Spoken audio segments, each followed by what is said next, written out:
আম্মু হাসি দাও, টাটা দাও, টাটা দাও, হাসি দিয়া দাও, একটা হাসি দাও।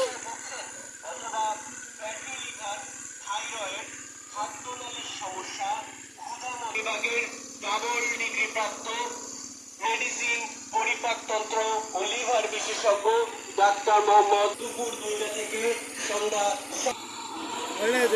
না তবে একটা জিনিস কি জানোস ভাই, এই জীবনে প্রথম দেখলাম যে এটার গভীরতা কথা আমি তো দিই নাই, আরো গভীর ছিল।